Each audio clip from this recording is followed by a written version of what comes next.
हाँ जी, अगर तो कभी इस तरह का हरफ हो कि नीचे या हो, उसके ऊपर हमज़ा हो, उसके ऊपर पेश हो। अब या और हमज़ा दो हरफ हैं और पेश ऊपर एक है। अब पेश अगर हम या के ऊपर लगाते हैं तो हमज़ा रह जाएगा, हमज़ा के ऊपर लगाते हैं तो या रह जाएगा। तो मतलब ये है कि इस हमज़ा के ऊपर जो पेश लगी हुई है, इस पेश को हमने लगाना किसके ऊपर है? तो बात ये है कि जो या है, ये लिखने में आई है, पढ़ने में नहीं आएगी, ठीक है? ये जो हमज़ा के ऊपर पेश लगी हुई है, ये हमज़ा ही पढ़ा जाएगा, या नहीं पढ़ा जाएगा, ठीक है? ये या जो आया है, ये इस हमज़ा की वजह से आया है। हमज़ा इस या के ऊपर आने के बाद ये पेश इसके ऊपर आई है, तो अब हमने क्या करना है? इस या के बजाय इस पेश को हमज़ा के ऊपर बनाना है, तो कैसे पढ़ेंगे? हमजा पेश ओ। ठीक हो गया। जब इस तरह को जो हरफ हो तो नीचे वाले हरफ को छोड़ने के बाद ऊपर वाले हरफ के ऊपर पेश लगानी है, या कोई भी हरफ हो उसके ऊपर कोई भी एराब हो तो ऊपर वाला हरफ पढ़ना है, नीचे वाला नहीं पढ़ना। नहमदुहु व नसल्ली अला रसूलिहिल करीम, अम्मा बाद फ़अऊज़ु बिल्लाहि मिनश शैतानिर रजीम, बिस्मिल्लाहिर रहमानिर रहीम। अस्सलामु अलैकुम व रहमतुल्लाहि व बरकातुहू। उम्मीद है आप सब खैरियत से होंगे। इंशाल्लाह जहाँ होंगे ईमान और सेहत की नेमत से माला माल होंगे। हाँ जी, तो आगाज़ करते हैं हम अपने आज के सबक का दुआओं के साथ। तो चलिए शुरू करते हैं। अल्लाहुम्मा सल्ली अला सय्यिदिना व मौलाना मुहम्मदिन व अला आलि सय्यिदिना व मौलाना मुहम्मदिन व बारिक व सल्लिम। रब्बि इश्रह ली सदरी व यस्सिर ली अमरी वहलुल उक़दतम मिन लिसानी यफ़क़हू क़ौली। Rabbi ज़िदना इल्मा, rabbi ज़िदना इल्मा, rabbi ज़िदना इल्मा। अऊज़ु बिल्लाहि मिनश शैतानिर रजीम, बिस्मिल्लाहिर रहमानिर रहीम। हाँ जी, ये अलीफ है। अलीफ के नीचे जो लगी हुई है इसको ज़ेर कहते हैं, ठीक है? अलीफ के नीचे ज़ेर आ जाए उस अलीफ को अलीफ नहीं पढ़ते, उस अलीफ को हमज़ा करते हैं, ठीक है? सिर्फ ज़ेर नहीं, ज़बर भी हो, ज़ेर हो, पेश हो या जज़म हो, जो भी चीज़ लग जाएगी अलीफ के ऊपर नीचे, उस अलीफ को अलीफ नहीं बल्कि हमज़ा कहेंगे, ठीक है? दूसरी बात ये है कि हर हरफ से पढ़ने से पहले अगले हरफ को देखना होता है कि किसी हरफ के ऊपर इस तरह की शद आ जाए या इस तरह की जज़म आ जाए, तो वो पिछले वाला हरफ अगले हरफ के साथ मिल जाता है। इसलिए हमने हर हरफ को पढ़ने से पहले अगले हरफ पे ज़रूर देखना है कोई शद या जज़म आई है या नहीं, ठीक है? सिर्फ मिलाने के लिए आगे देखना है। हाँ जी, उसके बाद जब हमने आगे देखा है नून के ऊपर शद आ गई है, ठीक है? अब हमने क्या करना है, इस हमज़ा को नून के साथ मिलाना है इस शद की वजह से। एक और बात, अगर ये शद आ जाए नून के ऊपर और यही शद आ जाए मीम के ऊपर, तो उस नून और मीम पे हमेशा गुना होता है। अब ये शद किसके ऊपर आई है? नून के ऊपर आई है। तो अब हमने क्या करना है, इस नून पे हमने गुना करना है। तो कैसे पढ़ेंगे? हमजा नून ज़ेर इन, ठीक हो गया?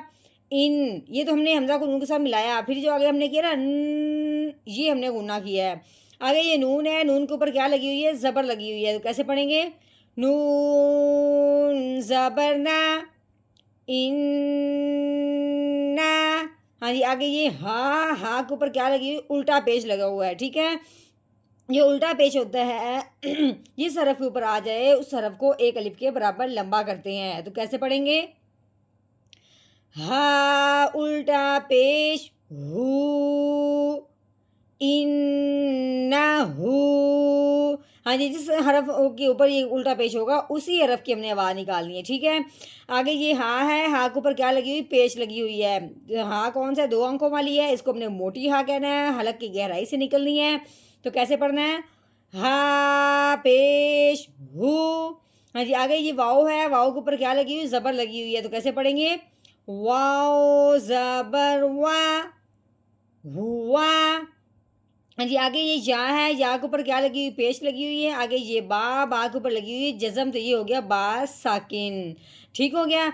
हाँ जी, बा साकिन हो, जब भी बा साकिन हो तो उसको हमने हिला के पढ़ना होता है। क्यों? क्योंकि बा जो है हरूफ़ कलकला में से है। हरूफ़ कलकला के ऊपर जब ये जज़म आ जाती है तो हरूफ़ कलकला को हिला के पढ़ते हैं। तो कैसे पढ़ेंगे?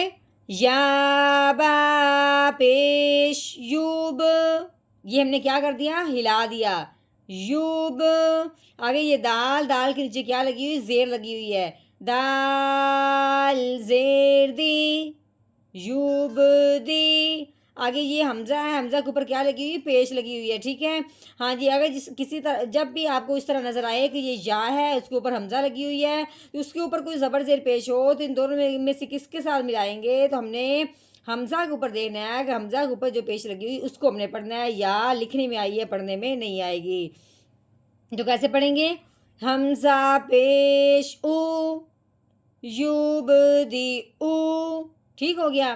ہاں جی. آگے یہ واؤ ہے، واؤ کے اوپر کیا لگی ہوئی؟ زبر لگی ہوئی ہے. واؤ کو ہم نے ہونٹوں کی گولائی سے ادا کرنا ہے. تو کیسے پڑھیں گے؟ واؤ زبر وا. کیسے پڑھنا ہے؟ وا. ہاں جی. آگے جب ہم نے دیکھا ہے یہ ہے یا، یا کے اوپر کیا لگی ہوئی ہے؟ پیش لگی ہوئی ہے. تو ہم نے کیسے پڑھنا ہے؟ یا پیش یو. ہاں جی. آگے یہ عین، عین کے نیچے آ گئی ہے زیر. آگے یہ یا ہے، یا کے اوپر لگی ہوئی ہے جزم. تو یہ ہو گیا یا ساکن. ہر ساکن حرف پچھلے والے کو اپنے ساتھ ملاتا ہے. جب یا ہو ساکن تو اس سے پیچھے اگر زیر آ جائے تو پھر وہ پچھلے والا حرف اس کے ساتھ ملتے ہوئے ایک الف کے برابر لمبا ہوگا. ہم نے کیسے پڑھنا ہے؟ عین یا زیعی یوعی. ہاں جی. آگے یہ دال ہے، دال کے اوپر لگی ہوئی ہے پیش. تو کیسے پڑھیں گے؟ دال پیش دو یوعیدو. ہاں جی. اب آگے وقف. یہ جو گول دائرہ ہے یہ کیا ہے؟ وقف ہے. وقف کی صورت میں آخر والے حرف کو کر دیتے ہیں ساکن. جس طرح جزم آنے کی وجہ سے حرف ساکن ہوتا ہے، ویسے ہم نے وقف کی وجہ سے اس کو ساکن کر دینا ہے اگر یہ ساکن نہیں بھی ہے تو. ٹھیک ہے. ساکن ہونے والا حرف جب ہم نے دیکھا ہے تو وہ دال ہے. تو دال حروف قلقلہ میں سے ہے. حروف قلقلہ کے اوپر جب اس طرح کی جزم آ جاتی ہے یا حروف قلقلہ وقف کی وجہ سے ساکن ہو جاتا ہے تو اس کو ہلا کے پڑھتے ہیں. تو کیسے پڑھیں گے؟ آگے وقف یوعید یوعید. ہاں جی. اس آیت کا ہم نے کر لیا مکمل توڑ. اب ہم نے کرنا ہے اس کا مکمل جوڑ. وہ بھی پڑھنا ہے ہم نے روانگی کے ساتھ. تو چلیے شروع کرتے ہیں. اعوذ باللہ من الشیطان الرجیم. سورة البروج مکیہ. بسم اللہ الرحمن الرحیم.